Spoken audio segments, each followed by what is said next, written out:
Want to take a bath together? What? A bath? What are you thinking? That's obviously not okay. Why do you say it's not okay? Do you even need to ask? It's obviously not okay. Do you mind taking a bath with me, Chelsea? Well, I guess I don't mind. See?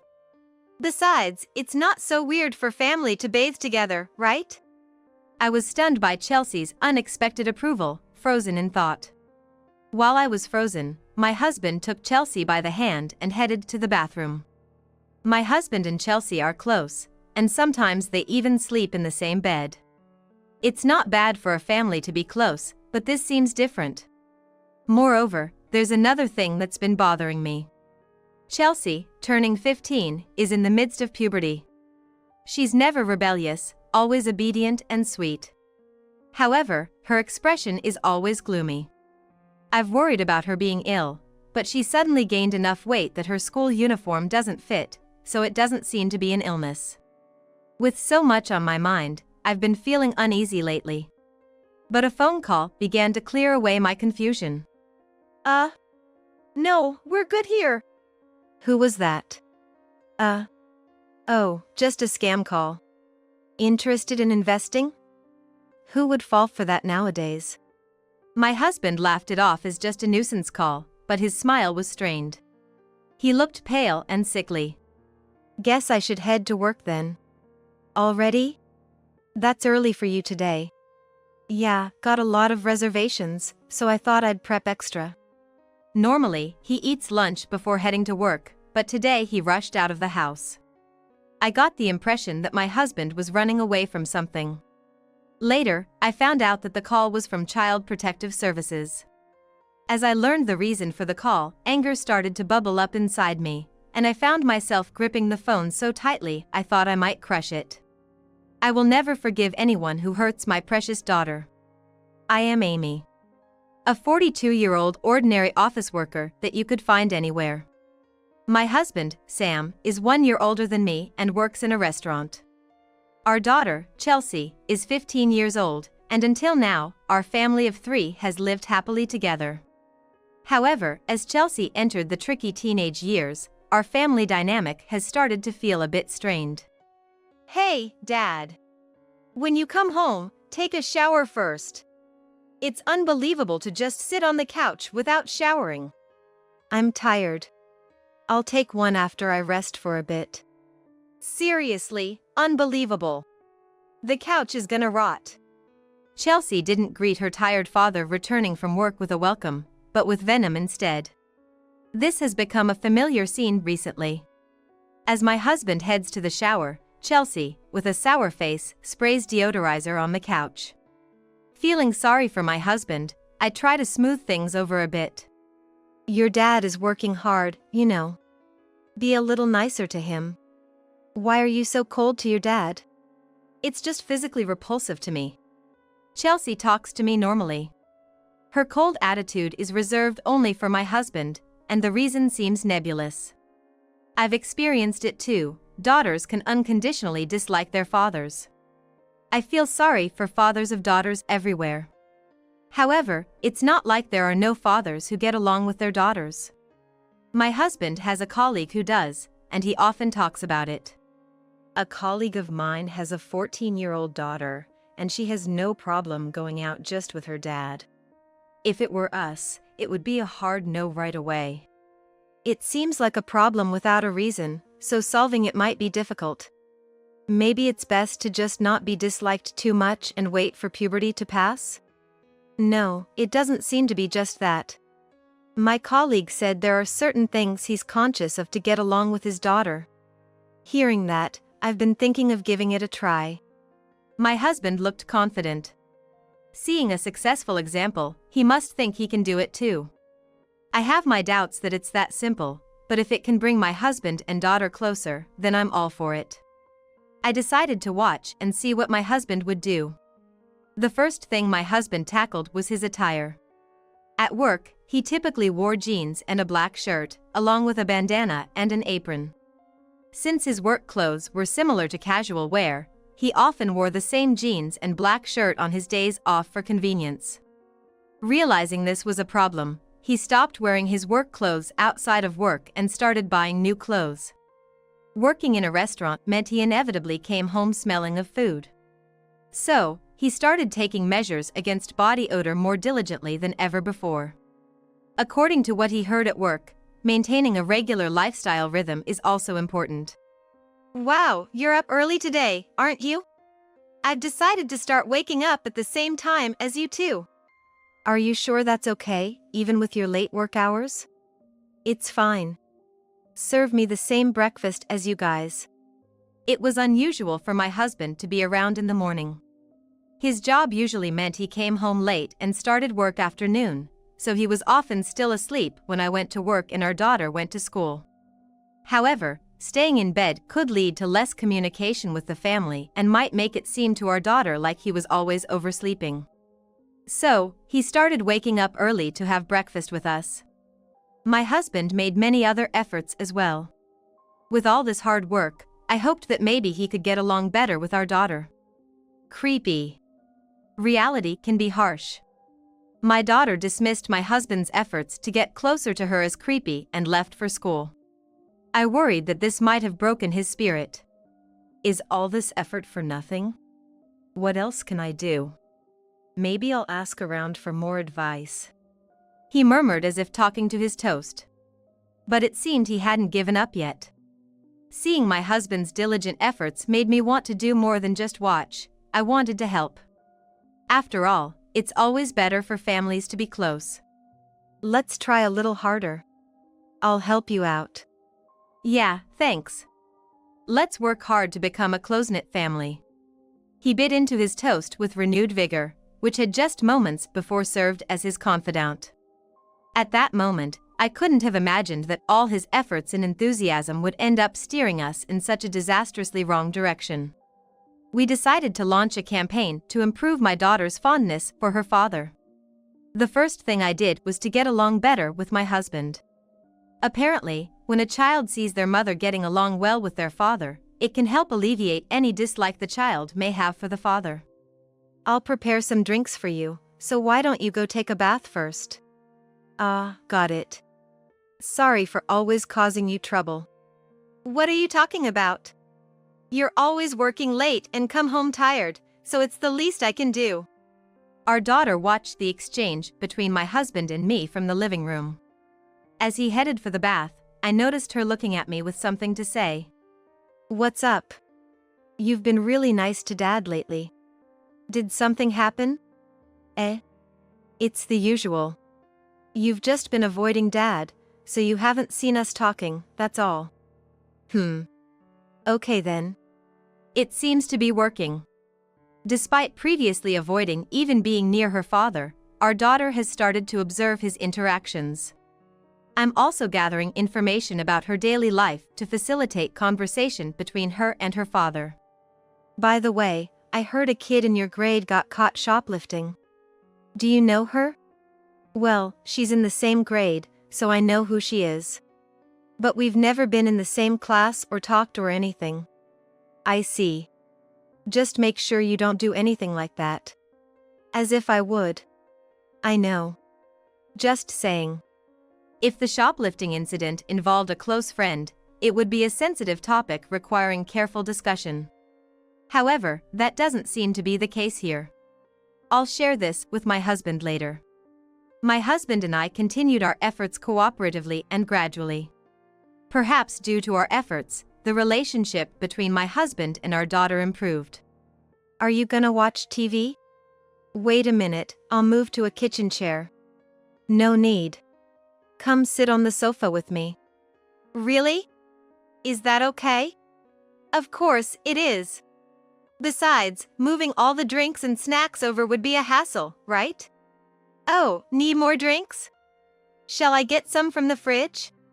Our daughter was talking to my husband with a smile.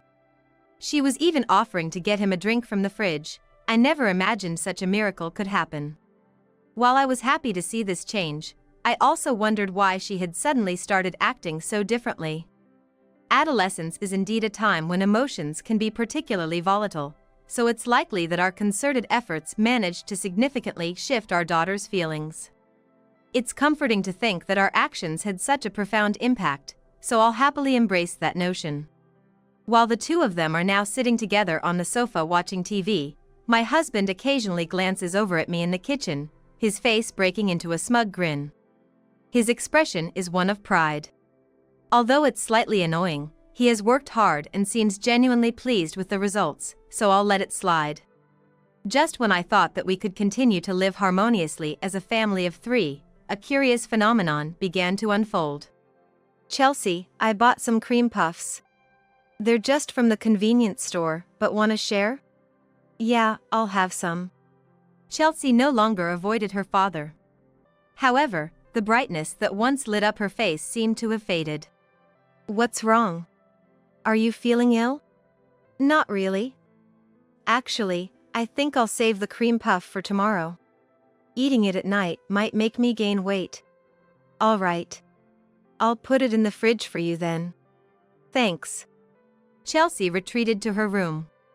Her attitude towards us hadn't changed, making her persistently gloomy expression all the more concerning.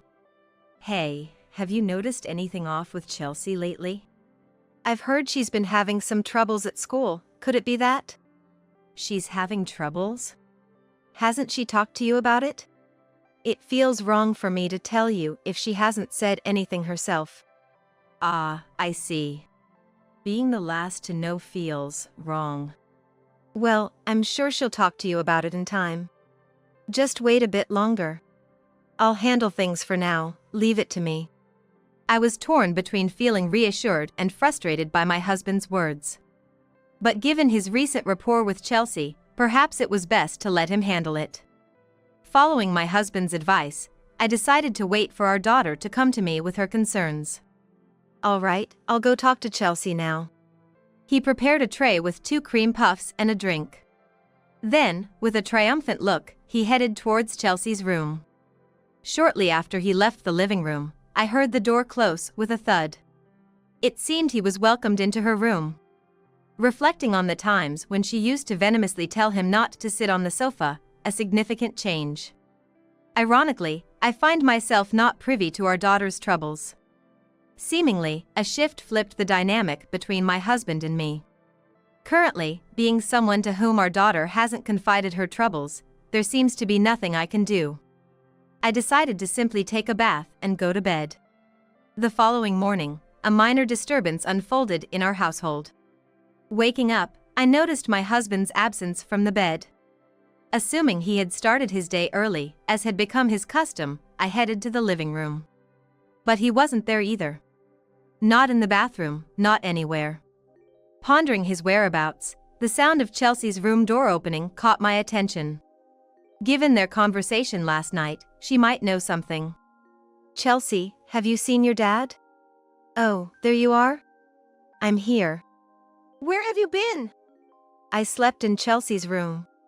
We were talking last night, and as Chelsea shared her concerns, she seemed to become more anxious. She then asked me to stay and sleep in her room with her. Is that true, Chelsea? Yeah. It's embarrassing, like something a child would worry about, being too anxious to sleep alone. Just leave it. Without eating breakfast, Chelsea prepared herself and left for school. Her expression remained gloomy, indicating that despite talking to her father, her worries hadn't been alleviated. While I'm concerned about what's troubling her, there seems to be a more pressing issue at hand. You know, even if Chelsea was feeling anxious, I'm not sure it's appropriate for you to sleep in the same bed. She's 15 after all. I know. But she looked so distressed and nearly in tears, asking me to stay. I couldn't say no. And? Did that solve her worries? No, not yet. She might still feel unable to sleep alone. Do you plan to sleep together whenever she asks? What, am I supposed to just leave her alone when she's asking for help because she's anxious? I understand. If you think it's necessary. But, can you sleep in our bedroom instead of Chelsea's? All right. I thought I was being overly concerned.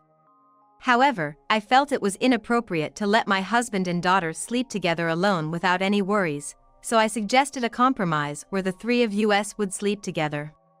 Following this arrangement, Chelsea started coming to our bedroom about once every 3 days, and they would share the same futon.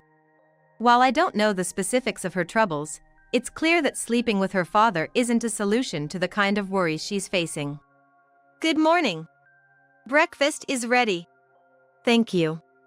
Yet, Chelsea's expression remained downcast for a while.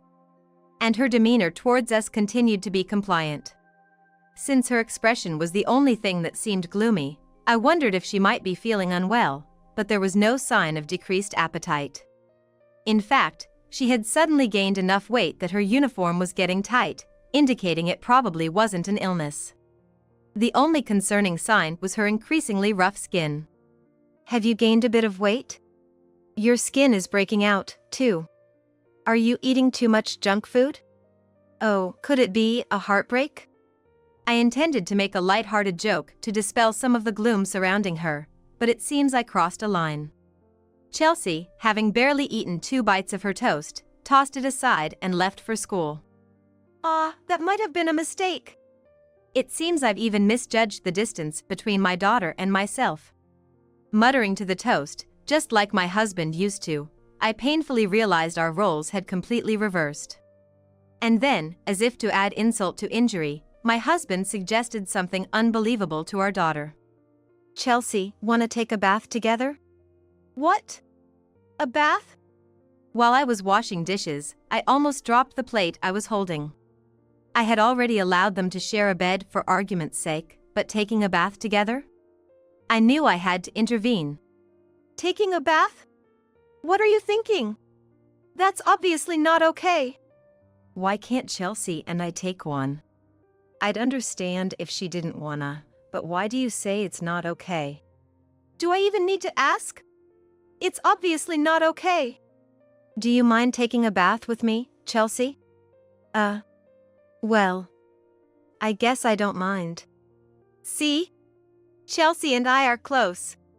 Besides, it's not so strange for family to bathe together, right? I was stunned by Chelsea's unexpected approval, frozen in thought. My mind seemed to be racing with thoughts, but I was thinking about nothing at all, engulfed in a state of panic. Before I could gather my thoughts, my husband had already led our daughter towards the bathroom. From the bathroom, the sound of the shower could be heard. Chelsea had said it was fine, but sitting on the living room sofa, head in hands, I wondered if this was really okay. After a few minutes of panic, I began to regain some clarity. Calm reflection only confirmed my initial instinct. This was not okay. You know, this is definitely not okay. Chelsea shouldn't bathe with you anymore. But she said it was fine. Even if Chelsea says it's fine, some things are just not okay. All right, no need to raise your voice. My husband, towel drying his hair, returned to the living room from the bath. Chelsea didn't come to the living room, but went straight to her room instead. I firmly prohibited any further baths between my husband and daughter. My husband looked displeased, but upon seeing my angry expression, he seemed to understand. It was on a Saturday, a few days later. Today, I had the day off, while my husband was scheduled to start work in the afternoon. Inside the house, there was the usual scene of me and my daughter spending the holiday at home, and my husband, who had started waking up early, all of us engaging in our typical weekend routines. On such a typical, uneventful day, just before noon, the phone rang. I'll get it. You keep folding the laundry. My husband answered the call. Receiving phone calls at our home and my husband answering them were both everyday occurrences, nothing out of the ordinary. However, what followed deviated from our everyday normalcy. No, we're good here. He spoke loudly, almost immediately hanging up. The house was quiet, so his loud voice startled me, making me twitch a bit. Who was it? Oh, just a scam call. Interested in investing? Who falls for that these days? He laughed, but his expression was strained. His complexion was poor, his face turning pale. Guess I should head to work then. Already? You're leaving early today. Yeah, got a lot of reservations, so I thought I'd prep extra. Usually, he would have lunched before leaving for work, but today he hurried out as if fleeing from something. I couldn't shake the feeling that he was trying to escape from something. The next day, Sunday, was similar. I was off work, and my husband would start in the afternoon. My daughter was also home from school, replicating the scene from the day before. Around the same time as yesterday, the phone rang again. So, we're fine. Please stop calling. He shouted into the phone, then hung up abruptly. The house was silent, and his loud voice surprised me, causing me to drop the laundry I was folding. Who was it? The same place as yesterday's scam call. His face was even paler than the day before. His color was so pale, it was just like an example of being ashen-faced. I grew concerned over my husband's clearly unusual demeanor. You look pale, are you okay? Was it really just a scam call? I told you it was. I said not to call again, so it's fine. My husband then left the house almost as if he was running away. It felt like he was trying to escape from being questioned by me. If it was truly just a scam call, merely yelling at them to stop calling wouldn't be enough. They're likely to call again. Each time the phone rang, my husband's behavior became more peculiar, so I decided that next time, I would answer it. However, after that day, the nuisance calls stopped coming. Puzzled but relieved that no more calls meant no more odd behavior from my husband, I decided to forget about the phone incident. It was a week after the mysterious calls began. This time, an envelope arrived in the afternoon. It seemed to be sent from the Child Welfare Office. The contents mentioned something about an investigation. Images of my husband and daughter sharing a bed or taking a bath together flashed through my mind, sending a shiver down my spine. Perhaps someone, hearing my husband boast about his close relationship with her, had contacted the welfare office. But she had willingly joined him in bed, and the bath happened just once before I put a stop to it. Moreover, I intended to stop them from sharing a bed once her worries were resolved. I was indeed concerned about their relationship, but since they both seemed okay with it, I didn't think it warranted involvement from the Child Welfare Office. First of all, I might have jumped to conclusions about the envelope concerning my husband and daughter, but it's possible that it's unrelated to them and merely part of a general survey or inquiry. Moreover, there's also the possibility that the envelope ended up at our place due to some sort of mistake or mix-up. Well, regardless of the reason, it seems best to make contact just to be sure. Expecting nothing serious, I casually called the Child Welfare Office but was confronted with a shocking truth by the caseworker. As I listened, anger bubbled up inside me, and I gripped the phone so tightly I thought I might crush it. I would never forgive anyone who hurt my precious daughter. That night, after calling the Child Welfare Office, my daughter and I sat on the living room sofa, waiting for my husband to return. Looking at her face, I saw a determination, as if she was ready to confront whatever was coming. It must be hard for her. But I hoped she could muster the strength for just this once. I'm back. I bought some pudding from the convenience store. Let's eat it together, okay? My husband returned home as usual, unaware of what awaited him. I glared at him. Sensing the tension from both me and our daughter, he diverted his gaze and, instead of heading to the living room sofa as he usually would, went to the kitchen and placed the pudding on the dining table. What's with the scary face? Don't worry, I bought your share of the pudding too. He tried to laugh it off, but his expression was clearly forced. He seemed to have grasped the situation he was in, but not wanting to accept the reality, appeared to be playing dumb. While I understand the desire to avoid facing reality, it's not something that can be ignored. I forced him to confront the situation. Everything's out in the open now. Everything. Yes.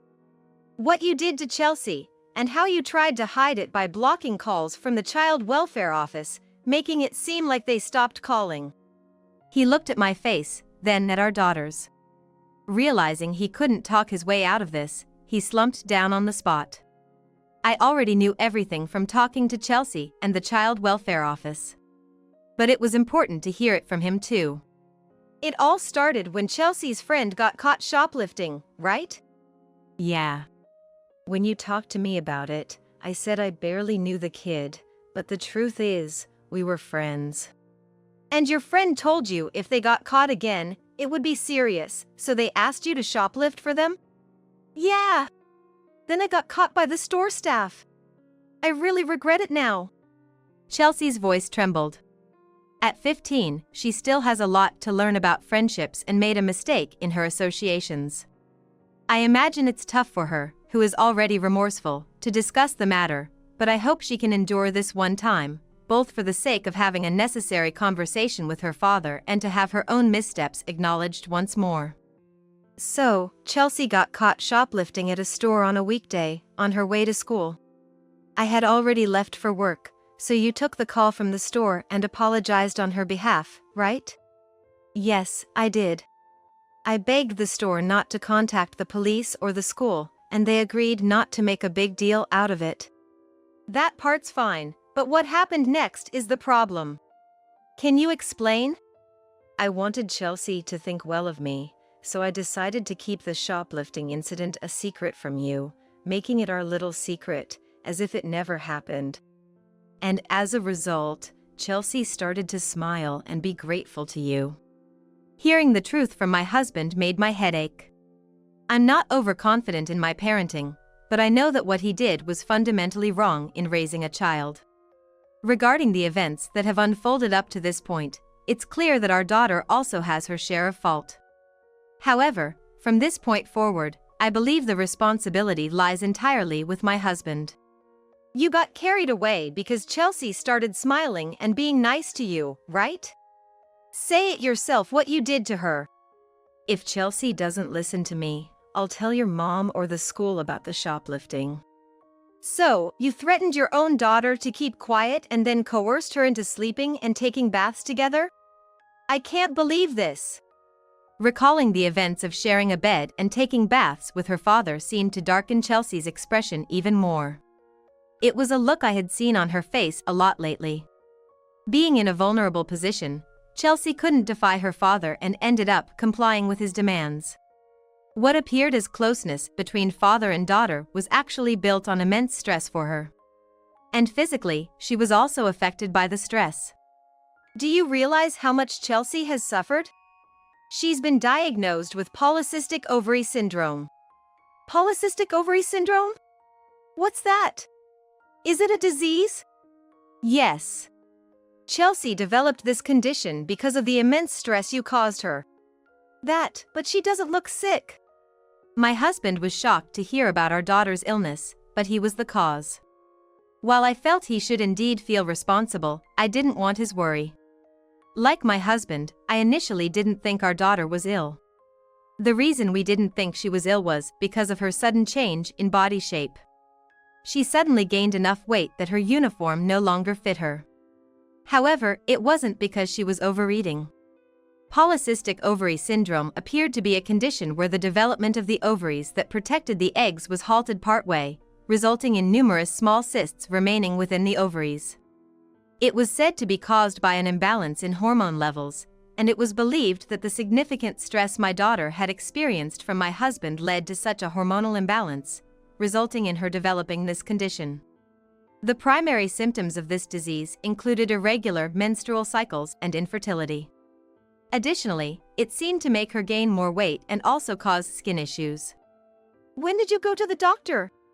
Today. I called the child welfare office after receiving their letter. Maybe they've seen similar cases.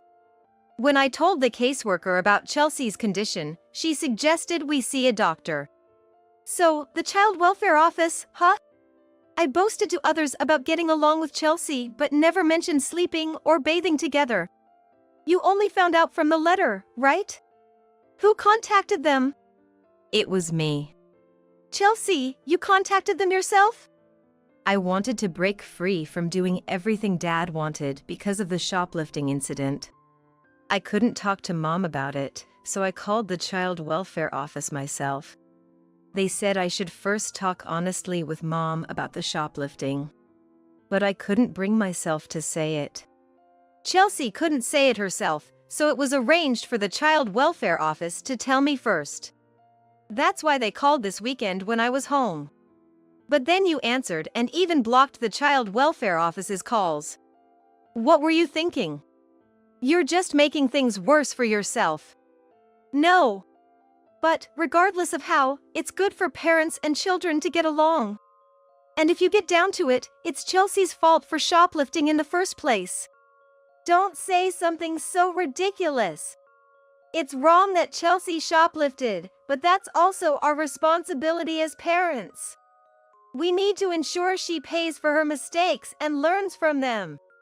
I reached my limit of anger with my husband's misguided comments. Continuing as his wife seemed impossible. I want a divorce. Wait, please. Divorce? Why? You know why. After hurting Chelsea so much, do you think we can just continue as a happy family?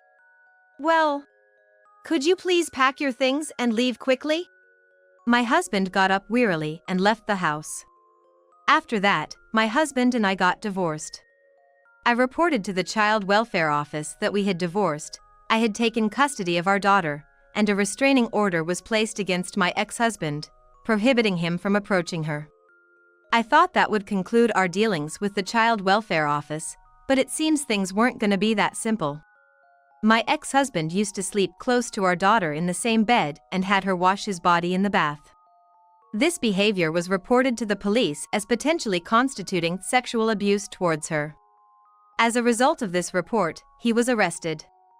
Although ultimately not prosecuted, the fact that he was arrested for sexual abuse carries a significant stigma. He wasn't fired from his job, but as expected, the reactions and attitudes from those around him turned cold. It was untenable for him to continue working in such an environment, so he resigned.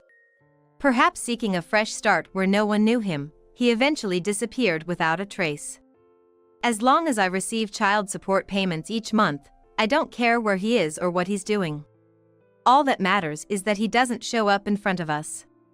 I think it's unlikely that we'll ever see him again, especially since he's disappeared. My daughter regrets her shoplifting incident and is now seriously focusing on her studies for entrance exams. She seems to have reflected deeply, so I believe she'll be all right moving forward. With my ex-husband out of sight, she's been relieved of a great deal of stress. Although she's still taking medication, she's on the path to recovery.